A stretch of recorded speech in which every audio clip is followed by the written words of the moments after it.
Good evening, folks. It's 5:30, so I'm going to go ahead and get started. My name's Eric Gentry, and I'll be talking to you for the next half an hour or so, and then I'm going to give it over to my partner, Jenny. And I'm going to kind of talk to you a little bit about what you can find in our new book and the value of it, hopefully, and a little bit of the underpinning about what's going on with forward facing for those of you who might not have a full understanding of it. And just it's a privilege to get to do this, and thanks to each of you for showing up this evening. And you know, our mission with forward facing is to build a community of people who are committed to healing their lives. And forward facing gives us a common set of language and principles and pathway to be able to do that. And I hope you find it something that's valuable for you, and that you're intrigued enough that you want to find out a little bit more about it. So I'm going to just jump in because I've got a bunch of material to try to cover in 30 minutes. So let me get my slideshow up here. And the name of our newest book, which was published last month, is called Forward Facing Freedom: Healing the Past, Transforming the Present, and a Future on Purpose. And it really is kind of those three things that happen with forward facing, is all of them simultaneously. But it's a very rapid way to resolve the effects of the past without having to engage in going back to the past, doing it all here in the present. And all of this started a long time ago. I've been in the field since 1982, when I started working as a midnight house parent. I was playing punk rock in West Virginia's first punk rock band, and I was working as a midnight house parent as an undergraduate. But in 1997, I started my doctoral program at Florida State with Charles Figley. And Charles had just written this book, Compassion Fatigue. And then that was kind of, it had just proliferated onto the scene. It was all called burnout before that. It was the very first introduction of the term compassion fatigue. And it was right at the time that I started my doctoral program with him as my major professor, dissertation chair, and I was his research assistant for 4 years. And at the same time, Anna Baranowski, who's now a psychologist and the director of the Traumatology Institute Canada, she was also there doing her postdoc with Charles. And we got to be very good friends. And working together, we built the Accelerated Recovery Program for Compassion Fatigue, which is a 5-session treatment program for the symptoms of work-related stress. And that same year, 1997, we built it. It was really incestuous. And Kathleen Dunning, who was a social worker from Tasmania, was also there. And the three of us would meet in my apartment every day, and we would just work on all these different interventions with each other. And it became really incestuous, and we learned a lot more about each other than we ever wanted to know. But we ended up putting together this really powerful 5-session treatment model for compassion fatigue. And the centerpiece of the way to resolve work-related stress. It was from me reading Robert Sapolsky's work and doing a lot of self-regulation around. I was a rock climber then, and kind of putting all that together. It really was starting to teach people that their work was not stressful, but their threat response was way activated, and helping them to start to interrupt the threat response by self-regulating was the centerpiece of the Accelerated Recovery Program. And what we were watching, we built the ARP as a way for people to lessen the symptoms of work-related stress. What we got with these 21 people that we did the beta testing with, and then I ended up working with hundreds of people after that for the next decade, and just about everybody that we did the one-on-one sessions with had a complete transformation. Not only did they resolve their symptoms, their lives completely transformed. They reawakened their mission. They got excited about going back to work. Work wasn't hurting them anymore, and it was pretty profound. And so with all that success, what we did was we took the 5-session of what we were using as treatment and tried to extract those pieces and put them into a one-day workshop that instead of treatment was actually prevention. And so we did this compassion fatigue prevention workshop and did it for several years. And we started collecting data because the same thing was happening with people in the workshop, is they were reporting that their lives were transforming, from that their symptoms were dissipating significantly, and that their lives were getting a whole lot better, both professionally and personally. We were not looking for any of that, but it's what came. And since then we've published 11 peer-reviewed studies that have shown significant effect of lessening symptoms and enhancing quality of life, professional quality of life. And I've trained over 100,000 people on 4 different continents with this material. And what is the engine of that workshop is the self-regulation and intentionality. Still, I had not even thought about doing that clinically. I was doing it as compassion fatigue, but I was in private practice, and it was probably, I don't know, in 2005 or 2006, somewhere around there. I had a slide in there. I still have it. I thought about taking it out and leaving it there. I started doing this as a clinical process that I called the Pinnacle Program. And I was practicing in Sarasota, Florida, and did this work both in group and with individuals. And the ones that engaged it got a lot of benefit from it, but it never really took off. And then in 2016, I wrote the book,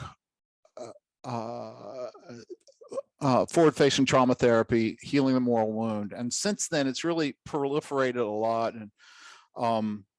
And that thousands of people's lives have transformed as a result of putting these principles into practice. So I just want to show you what it is that happens with forward facing. First of all, I want to do, I'm going to do with you guys in about the next 20 minutes, 25 minutes, what it takes me almost a whole day to do in a training. Simply that what we believe that caused post-traumatic stress in the 20th century was if people survived trauma.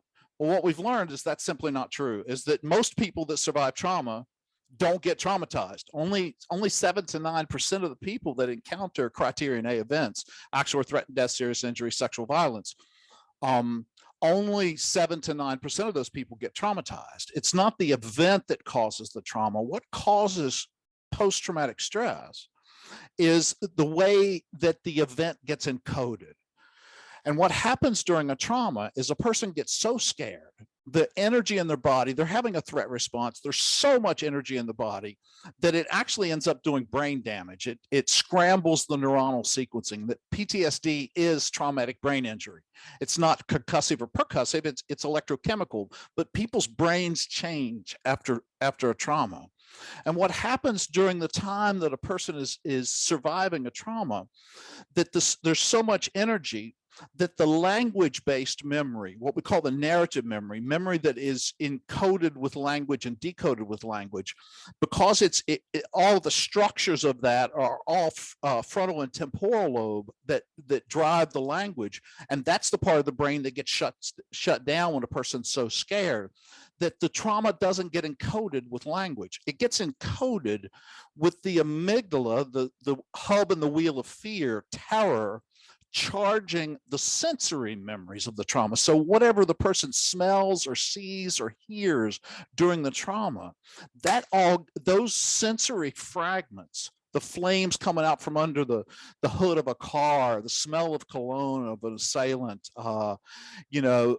alcohol on the breath of a parent, particular words, particular tones of voices, all of that gets encoded into the sensory memory with terror. So the fragment and terror are now one thing.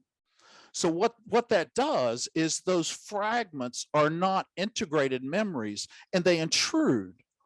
And so anytime in the future that a person encounters anything that is any way sensory similar to their painful learning experience of the past, that sensory fragment intrudes into the perceptual system of the present, causing us to now perceive threat here in the present where there is little or no danger. And if you want to cook down PTSD to what its essence is, that's it. It is the perception of threat where there is little or no danger. That is what the people that we work with, for those of you who are clinicians, that's what they're suffering from, is this chronic perception of threat where there is little or no danger in their life. Well, what we learned in 1955 is that there's a way out of that. And Joseph Volpe, who I call the grandpappy of traumatic stress, at Stanford University in 1955, he developed this principle called reciprocal inhibition.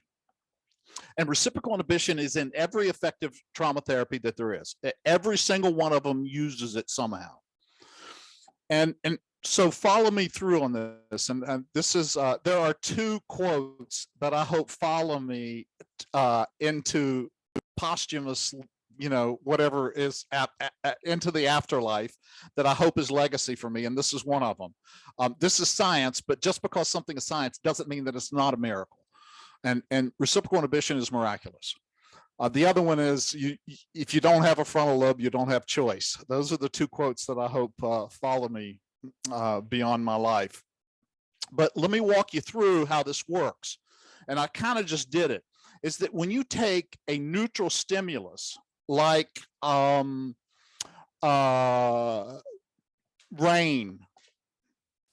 and you end up getting in, and your house is flooded by a flash flood, you were afraid during that. And so the rain got paired with terror.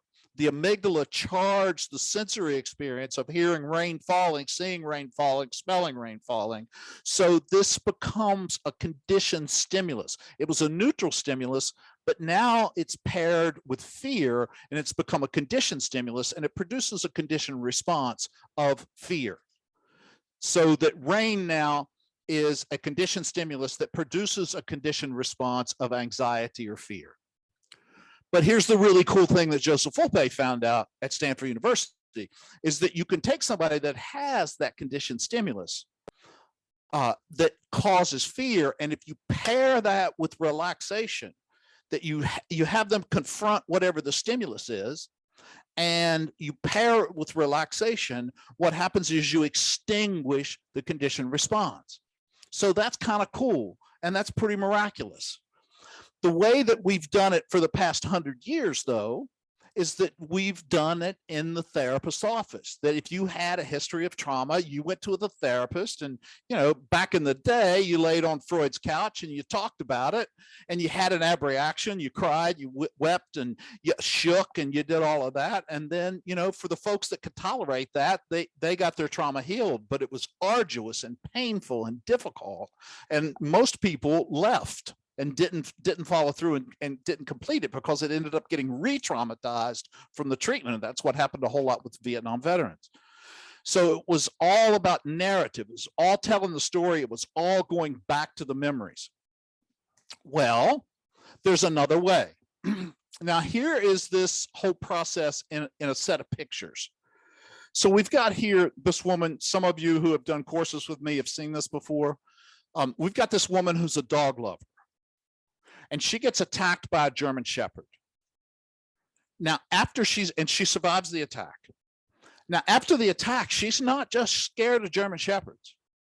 She's afraid of all dogs, because what happens is that while there's a specific stimulus at the trauma, that aperture opens up after the trauma to anything that's similar, like us getting criticized and ridiculed and bullied in junior high school turns into fear of judgment from people when we become an adult.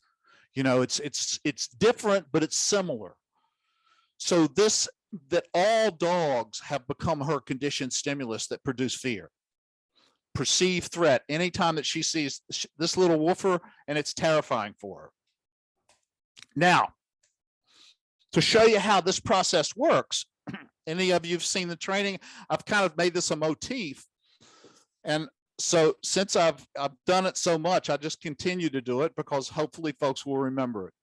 If when I was a child, I was beaten with that, my caregivers had fetishes for black leather portfolios. And anytime I did something that they didn't like, that they would whack me in the head with it. Let's say I got whacked several hundred times. And let's say that this little presentation is really happening live, and several of you are out there. And let's say that Wade McCoy is sitting in the front row, and I'm talking, and he's sitting there, and he kind of feels something poking in his back, and he reaches behind his back, and he pulls out this portfolio, and he looks at it for a second, and he holds it up to me and says, "Eric, is this yours?" How am I going to respond to that portfolio? I'm going to be afraid of it, aren't I? I'm going to kind of do that and back away from it. And it makes sense why I'm afraid of it, because it's exactly like the ones that I've been hit with as a child. So I perceive this portfolio as a threat. Am I in any danger? No, not a bit. But I was back then. So all of those sensory fragments have intruded up here into the present, causing me to perceive this thing, which is completely inert. There's no danger inherent in a black leather padded portfolio, but I still am perceiving it as threat. Now, here's the cool thing about reciprocal inhibition. When I take this from Wade and I have a sensory experience with it, and I relax the muscles of my body, how much distress am I in right now? None, zero. Completely comfortable, completely with a total sense of well-being, completely able to use my brain in the way I want to use my brain.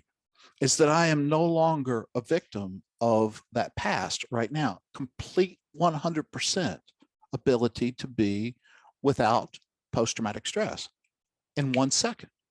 1 second. Every one of, for those of you who are clinicians, for those of you that work with post-traumatic stress, every single one of our clients are 1 second away from being comfortable inside of their skin.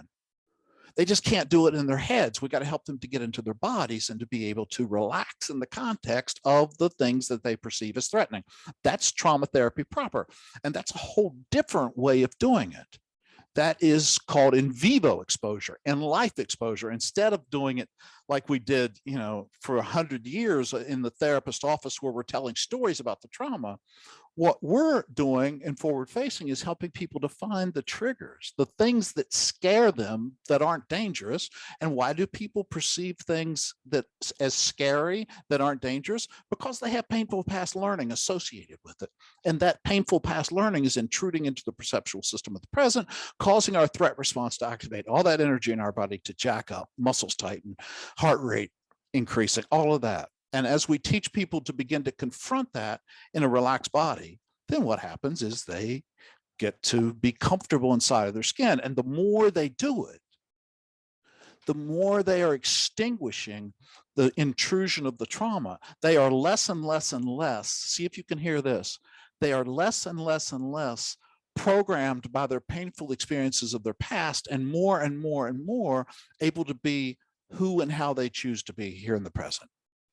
That's pretty cool. And get to do it inside of a comfortable body instead of one that is generating symptoms.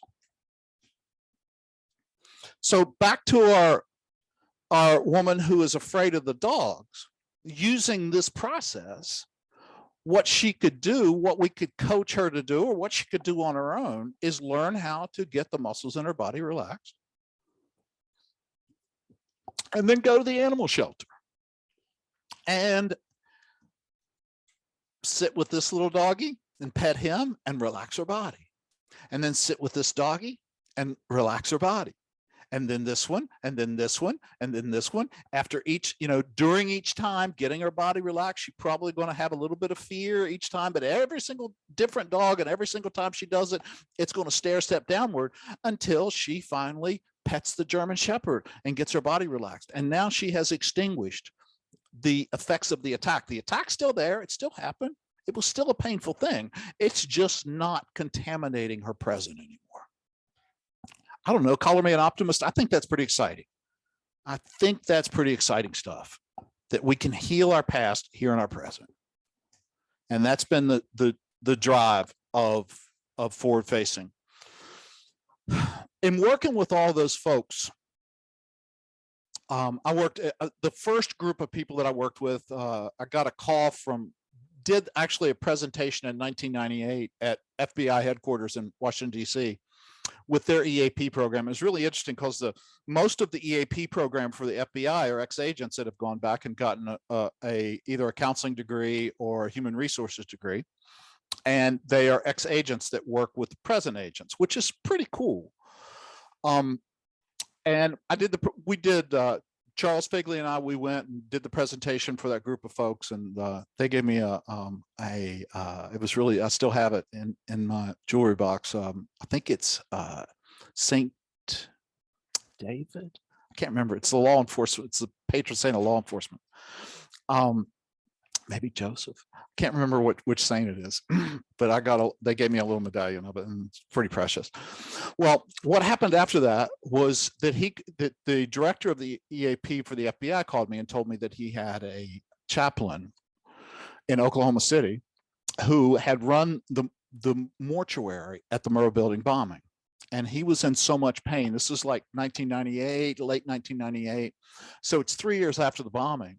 And he was in such pain from his compassion fatigue that he couldn't function anymore. And he came and he asked, could he come to Tallahassee and work with you for a week? And the FBI sent him to Tallahassee, and I worked with him for a week. And I was really scared because he was in bad shape. I mean, when he showed up at Florida State, he shuffled across the parking lot, didn't even look up at me. And I was scared to work with him. And I was like, before, all we had worked with was people that had volunteered to do this research. And this was the first person that really was suffering. And so I said, well, it's either going to work or it's not. And I just jumped in and we worked together. And by the end of that week, he had completely transformed.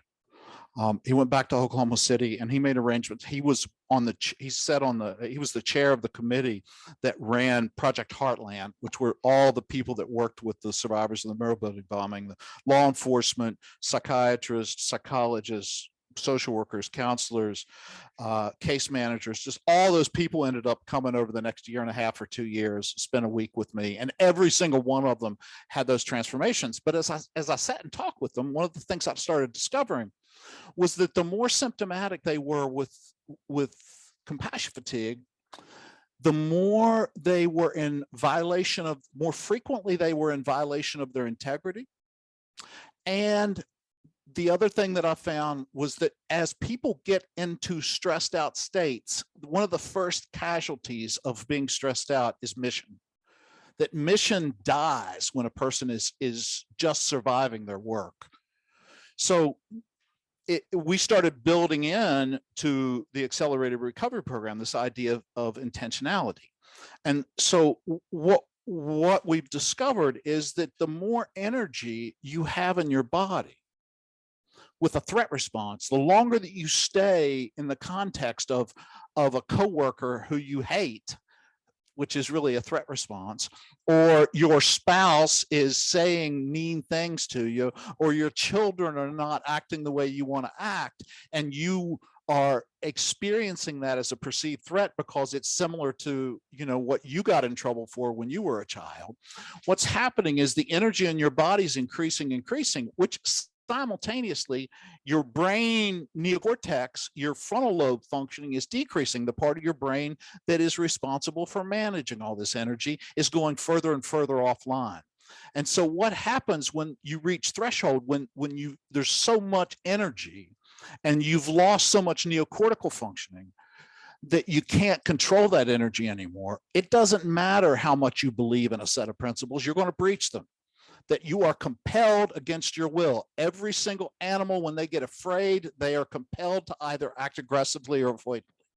And you will breach your integrity. You will act out against your will and become either critical and harsh and aggressive with your partner, or you'll find some way to get away from them and avoid them and breach your integrity. And so what I started finding was the more that I helped people to start to, what it takes for them to hold on to their integrity is their ability to relax their body. So that the two of those work really nicely together as I help people to reclaim their mission and identify what principles that they want to live by, and then starting to help them define all the different ways they breach their integrity as they navigate through their day, and starting to become aware of that and seeing that it's related to their painful past learning, and helping them to walk into those situations in a downregulated body. They come out of those situations after they've learned the skills for self-regulation, having acted exactly the way they want to act. And that's pretty exciting. And that has all been captured in this quote by Viktor Frankl. Between stimulus and response, there's a space. In that space is our power to choose our response. And in our response lies both our growth and our freedom. I love that quote, forward facing. This is the cornerstone of forward facing. Because those of us that have histories of trauma, those of us that have high A scores, we've got so much painful past learning that what happens in our lives is when we encounter stimulus, it's similar to something, just about every stimulus we encounter in our lives, it's similar to something in the past where we got hurt. So what happens for us? We got no space. We have stimulus, threat response, boop, and the space collapses. So it's stimulus that is married to immediate patterns, instinctual behavioral patterns of self-defense, of deflection, of apologizing, of aggression, of whatever else. But it's all about self-defense. And as in forward facing, as we help people to start to widen out that space by relaxing their body, they can start to have the stimuli, and they can start to go, well, how do I want to be when people are criticizing me? How do I want to be when I don't have enough money to pay the bills? And they could begin to become intentional instead of just going into an involuntary behavior. And I hope that you guys are, that there's some light bulbs coming on over some of you guys' heads right now, as you start to recognize that every single time that you ever violate your integrity, you're doing that because you have moved involuntarily into self-defense. And as you're able to interrupt that threat response, your brain comes back online. You have a comfortable enough body that now you can steer yourself the way you want to be. And that's pretty exciting.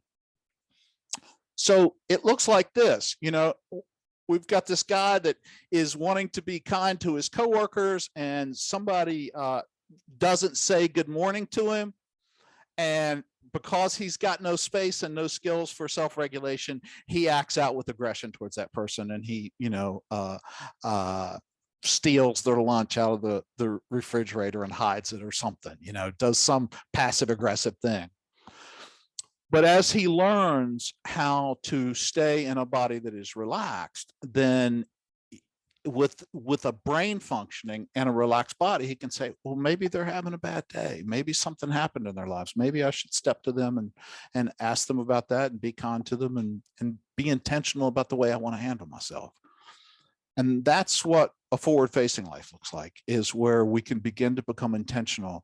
And in the process of doing that, we heal our past, because we're now confronting all of those situations that we perceive as threatening in a body that's relaxed. We're engaging reciprocal inhibition. We are extinguishing the power of the past here in the present as we begin to live more and more effectively the lives that we choose to live. And that's the book. That was the book that I wrote in 2016, but I wrote it for therapists mostly. I tried to straddle the fence because I didn't know I was ever going to get to write another one. So the new book, Forward Facing Freedom, is specifically built for people that want to engage this on their own as a process of personal growth and simultaneously healing their past. And so what does that look like? Here's the way that this engages, is when we're doing it as in a therapeutic process, and in helping people. And I would say it's darn near impossible to do it on your own. You really need to do this in community and in a relational engagement process with other people who are regulating, who are practicing that skill. So either with a therapist or with a family member or with friends, that you all are growing the skill to be able to co-regulate each other, that you're in regulated autonomic nervous systems, which help other people to regulate downward. With that, then step one is learning about that there's no such thing as stress. It's all perceived threat. And just because you perceive a threat doesn't mean that you're in danger, and starting to develop the capacity to look at this moment right now in the environment and go, is there anything really dangerous here? No. Whew, threat response drops out. And then next, developing the skill of discovering in your body muscles that are involuntarily constricted, neck muscles, shoulder muscles, pelvic muscles, feet muscles, and then intentionally relaxing them. And when you intentionally relax the muscles, you move from the threat response back to comfort parasympathetic nervous system. And then step two is you got to get intention into language. Everybody has a mission. Everybody has a set of principles that they live by. But unless you get them into language, then they get lost. Then you breach before you know you breached. You only find out you breached after you've already acted. Once you know, how do I want to be in this situation? Well, I want to be compassionate. No matter how much of a jerk you are, I still want to be compassionate with you. Now I can be that person, but I got to have the language. So we ask people to write 2 documents, a covenant and a code of honor. And then you go confront the situations where you are in habitual breach of your integrity and bring those into alignment by relaxing your body and becoming more and more and more intentional with. And the more you do that, the less and less and less you're affected by your past, the better quality of life you have here in the present. And what opens up about the future is a great big fiery ball of hope. And that's what forward-facing freedom looks like. We have tried to come up with some ways of engaging people in this process. And we have a small community of people who are practicing regularly. We have a alumni meeting every Tuesday night, and there are several people that are regulars to that. And one of the things that we've decided to do is once a month have one of those people that have been practicing forward facing for a year or so tell their story, to talk about what it was like before they encountered forward facing, and then the process of integrating it into their lives and how it's changed them.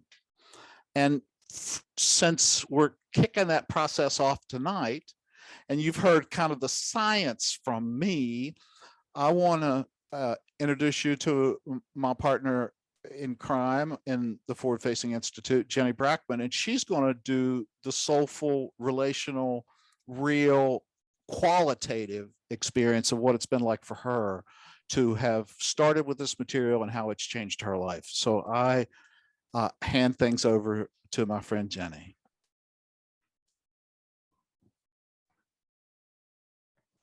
Thank you, Eric. I'm just waiting until I show up on the screen. Oops, no.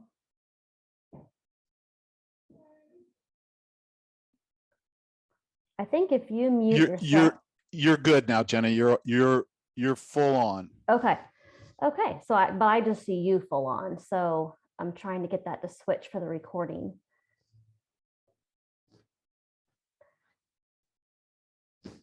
Well, thanks for coming, everybody, and glad you're here. So one moment, Eric, are you sure it's going to record me talking? If it's guessing it's recording on the cloud. Can I see a hand from somebody if you're seeing Jenny right now? Or are you? Okay. Liza says she sees you. Okay, we'll go with that.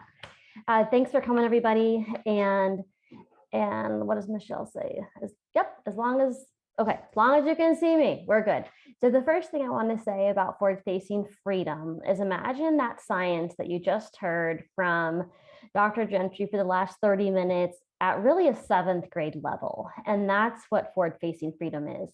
It doesn't skip the science, but it takes the time to explain it so that it's easily digestible. And that's something that I was passionate about from the moment that I encountered forward facing. So I'm going to give you a little picture of my experience from before, during, and after. And so I came to forward facing with my own ACE score of 7 and living in an environment in my development that was complex trauma within my home. So really no escape from it until I moved out at 22. But I had done a lot of therapy. I got into therapy young before I was married, did my hard work, and I was made a lot of progress. I was having a pretty good life. And then over a couple of years, I experienced what I like to call the trifecta of trauma. And it was building and building. And what that led to is that over the course of when it all finally came down, in the course of about 3 months, one of our adopted sons, who we had adopted a sibling group of 3, he was no longer able to safely live in our home. And so he had to leave, which was absolutely devastating. One of our other children, who had been his victim, was she was deteriorated to the point of we weren't sure what was going to happen. That was also devastating. Thank you. Close the door. And but then only 6 weeks later, my husband came down with necrotizing fasciitis, which is a flesh-eating bacteria, spent 52 days in the hospital, almost died multiple times. And that was just the capstone of 3 really difficult years. So when the dust cleared and our kids were finally settling down, getting used to being a family of 6, not 7, my husband was home and he was recovering, it was really apparent that I was not recovering. And then I wasn't anymore. And that was really scary. And being the complete nerd I am, I made it my mission, like, I got to find the answers to get myself better. Well, the more I learned, the more scared I got because I couldn't get myself to feel better. And the more shame I felt because I knew enough to know that I was not in danger, but I couldn't stop these triggers that were assaulting me all day long. And for me, it was mostly the sensory overwhelm, to the point that we had to hire a nanny. Simple sounds like silverware hitting dishes was excruciatingly painful. And so it was debilitating and it was really scary. And that time I had 2 different psychologists, both of whom were extremely well respected, one of them internationally respected, as I was beginning to enter treatment again, tell me that with what I was dealing with, that it was going to take 6 years of intensive treatment to get better.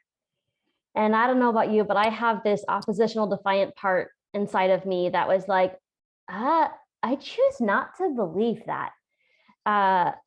I've worked for 19 years to get to this point.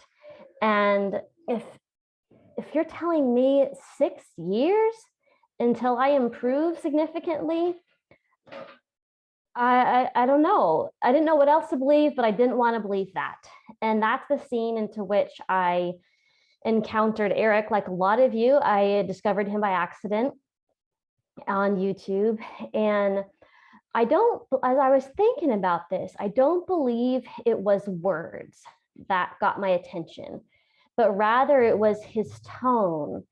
And that for the first time in the period of my adulthood, there was some embodiment of hope right now, not 6 years from now when I had done this intensive treatment and finished it, but there was this embodiment of hope, and I didn't know what it was, but I was ready to find out more. And so that's when the only thing at that point to do was to order the Certified Compassion Fatigue Specialist DVDs, which I did.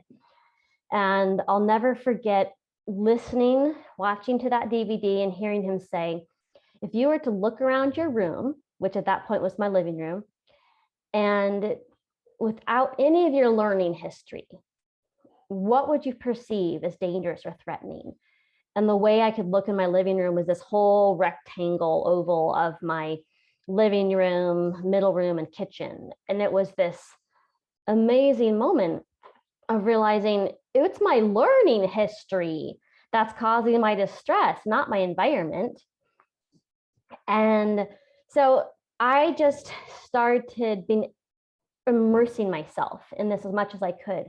And part of that was involving to wave my right flag of surrender and realize knowledge about trauma is not what I need. Relaxed muscles is the key. And so that was about 2016, 2018. I found out that he had moved to my town and was kind of shocked. And because at that point he was just a stranger. And so I went to him teaching a forward-facing trauma therapy class just for my own personal benefit. And then at that point, he invited those of us who were there to join the 6-week group. And I believe it was the second time he had gone and taught it. So I did that.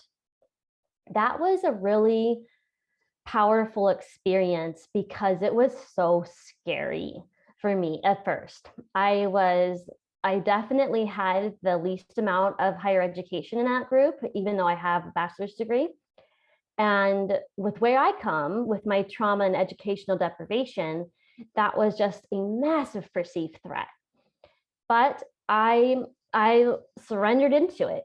And what was beautiful about it is that the weeks went by, I realized that we're all humans and trauma is the great equalizer.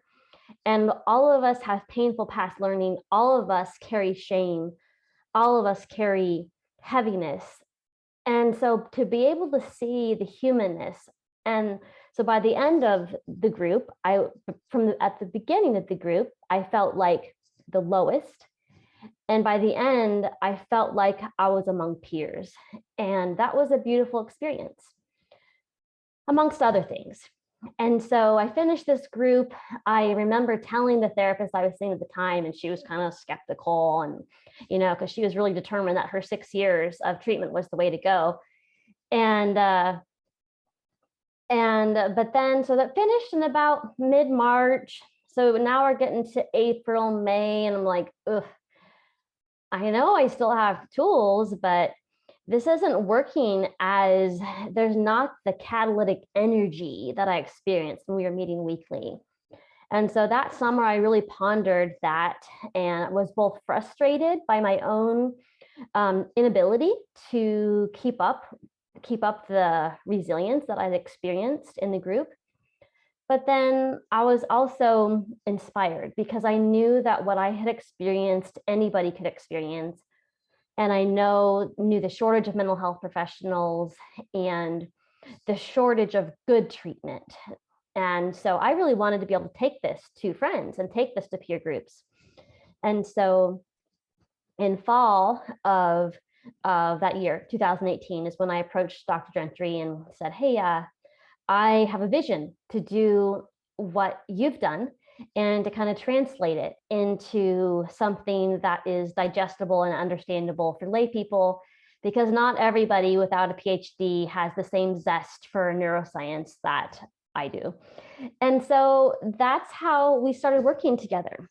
One of the things that stuck out to me during that time is that I was experiencing such a relief of symptoms and such an improved quality of life that people who didn't know what I was doing, they were saying to me, like, you just seem happier. You seem like you're doing well.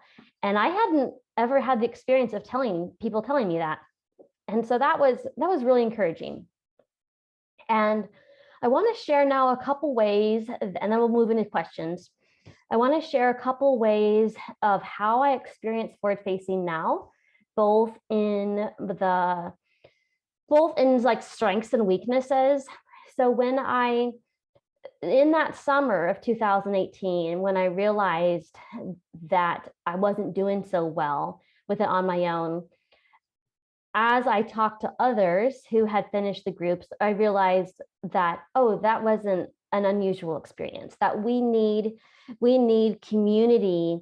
If I can't, I need the social connection and to be able to unburden my humanness, because only when I can see the acceptance back from another, then can that be co-regulated. And so that was really encouraging. One of the ways I was thinking about, how do I typically fail? And there's kind of a beautiful thing about my common fails is, before forward facing, I lived in a world that was very, very small. My world was small because it had to be small to avoid as many triggers as possible. And so it was years. I have 4 kids, and who are now between 10 and 16. At the time, they were between, like, I don't know, 2 and 8, let's say. And it was years before we could have playmates over, and because I couldn't handle the sound. So my world was very, very small. Now my world is very, very big because I know it's not dangerous, but I forget the magic of lowering my arousal as I move into things that are scary. And because my world is so big and I'm not as scared, I forget that when I lower that energy, then I can sustain myself through this big world. And so as I've been thinking the past 2 weeks, where do I struggle? That's that. But it also makes me encouraged that, okay, my world is bigger. One of the things I've loved about forward facing in the present is the ability to help my children when they experience something scary, to know that I have the power to help them not encode it as trauma. And that, knowing the science behind that, has been really beautiful and empowering, and to help them know that, okay, this scary thing that happened, this is how we can respond to it. We can relax our muscles, we can talk about it in a relaxed body, and it doesn't have power over us the way it does. And the last thing I'll share is a story that happened about a year ago, and it was so meaningful to me. I was going through something, I forget actually what it was that came up, but there was something big from my family of origin that had popped up, and I was going through some pretty big grief. And as I was processing that grief, there was a lot of emotion, and I was taking care of myself. And in the past, I would have felt shame that I wasn't able to be there and be present for my children, because I was kind of like quarantined in my room with my journal at that time. And so I'm in my room, I have my journal, there's a lot of tears. And my son at that time was 9, came in, he's like, Mom, he's like, are you okay? And I said, you know what? I'm just having some really big feelings, but I'm okay. You need to know that Mommy's okay. I'm safe. I have these. I said, you remember that time that you were crying about how your birth parents didn't love you? I said, that was the same for me too. And sometimes I just have big feelings about it. And he looked at me and he's like, it's okay, Mom. He said, I know what it's like not to be loved. He said, but we're safe now. And what was so special about that to me is that I actually, in my space of distress, was able to offer co-regulation by letting his nervous system know through my body language and through my words that I'm having emotions and I'm okay, even though I'm having these big emotions. And in that space, he was able to move in with compassion, but not caretaking, because I've been really clear with my kids to help them know that that's not their job to be my caretaker. So to see him move into that space of some mutual understanding and compassion, but where he felt safe, that was just something that will be with me forever.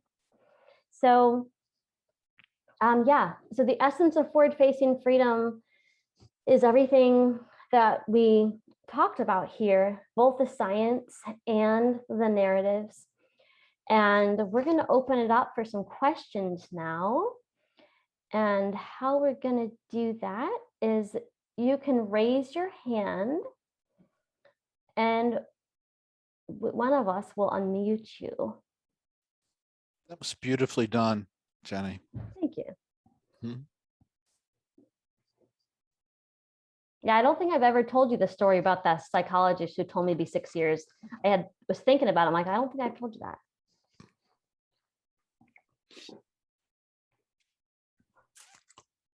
Samantha has her hand up, but I think it's been up for a while. Yeah, I think it was up a while ago. Or comments.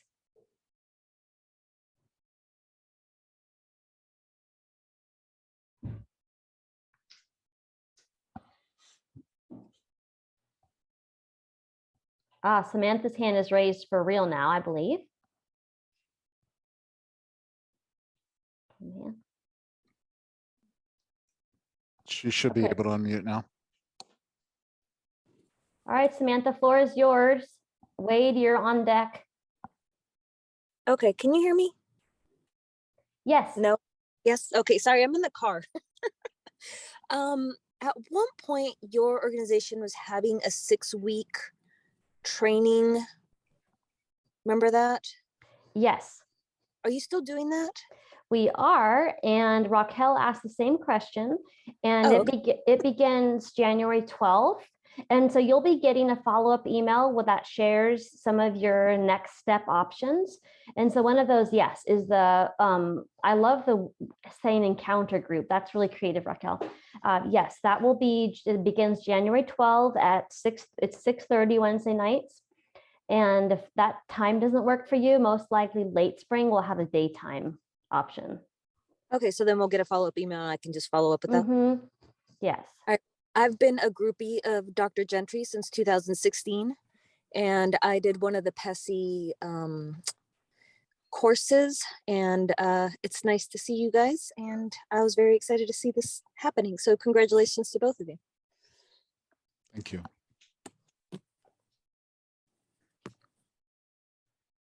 Wade is next. You can unmute. Okay. Let's see. Can I start my video? The video is not on. Okay, that's okay. Just audio. Well, that's I'm glad I was able to be here, and I'm a family practice doctor in Oklahoma City, and I stumbled on Dr. Gentry's work through a Google search. I was interested in trauma, and so I am intrigued by what I hear. I did your 17-hour course. You know, that's how I found you through Udemy. And I have used a lot of your stuff in my teaching that I do for family practice residents. And actually, I spoke to some other residents recently. And I guess I just mainly have a comment that I'm looking forward to the book. I've had this feeling that there's something I'm supposed to be doing with my patients more than even clinically when I see the results, and I am seeing such beautiful things happen. A lot of which I bet I say perceived threat 20 times a day, and was not in my language before. But just in general, I look forward to the book and how I can use that. And I guess the only question I would have is, the skeptic in me would say, well, okay, fine, you can sit and relax your body, you know, but then how is it that becomes a part of your everyday life when real, quote, real perceived threat hits you?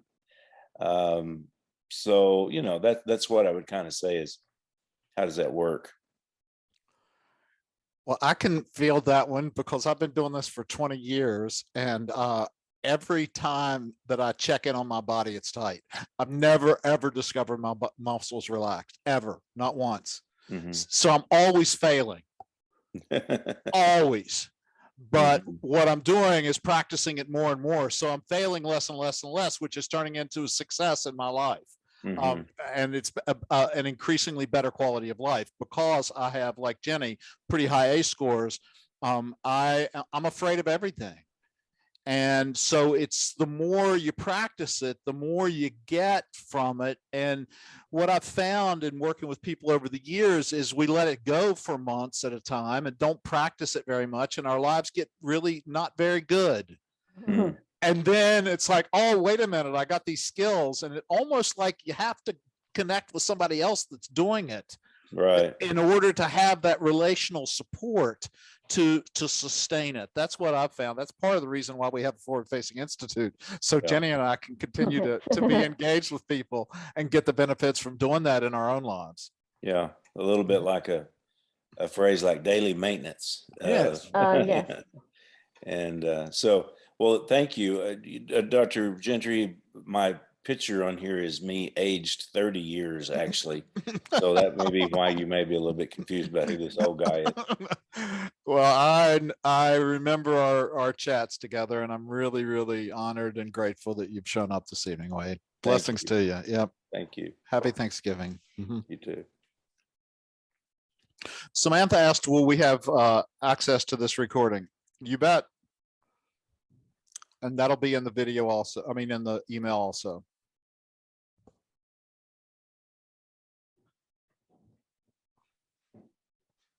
Michelle, you got her?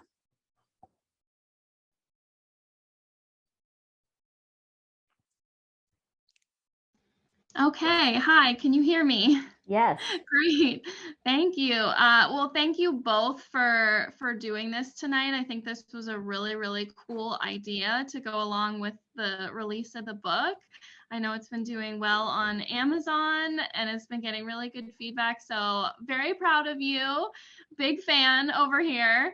I guess just I'm chiming in here. I have a relatively low ACE score, especially compared to my peers when I went through Forward Facing Me, what we've been referring to as like the encounter group here. And this process has just been so amazing for me. It's the first thing that actually made sense. And that's like really comforting because I didn't grow up with a high ACE score. My trauma happened when I was in my 20s, and it turned into PTSD and intrusive thoughts and flashbacks, and that was so distressing. So having a process like this has just been absolutely life-changing in so many areas of my life. Like, the flashbacks were the primary reason why I found Dr. Gentry and did his 17-hour course on Udemy. But being able to actually go through and learn that it's so much more than that. I mean, it's helping with my parenting and family dynamics and work and everything. So thank you so much. Can you also explain the certification process, because I know Forward Facing Institute has the certification so that even a lay person like me can perhaps get certified and spread the message. I'll give that to you, Jenny. All righty. So yes, we have a process that is open to anybody, where you can become a certified forward-facing coach. And I'm going to focus for the moment on the health and wellness, which is the basic one. And so the process for that is we have some educational components. It sounds like a lot of you have done some Udemy courses, but the super quick summary of that is that the requirements are to do the 6-week group we have. And then there's 3 individual coaching sessions where we take you through, well, before I'll pause there, go back out. For years, Dr. Gentry said that 80% of what he does can be done by anyone. So in this coaching program, we have actually nailed out and distilled what that 80% is and put that into a structured 3-session process. Most people are going to want more than 3 sessions, but here it is, the most potent parts of forward facing in 3 sessions. And so after you do the forward facing me group, you do your own 3 sessions with myself or with Dr. Gentry. And then in the practicum part, you do those with a partner. And there's a few other little bits, but we have, as of this week, we'll have 8 certified coaches. One of them is in the UK. The rest are in the United States. And yes, if you have any questions about that, we would love to answer them. And I just decided that we're not going to call forward facing me an encounter group. We're going to call it an engagement group, because it's really more of an engagement than an encounter. I think it is called that. It is? Yeah, personal engagement group. Oh, well, I think see? we both forgot our brilliance for a moment.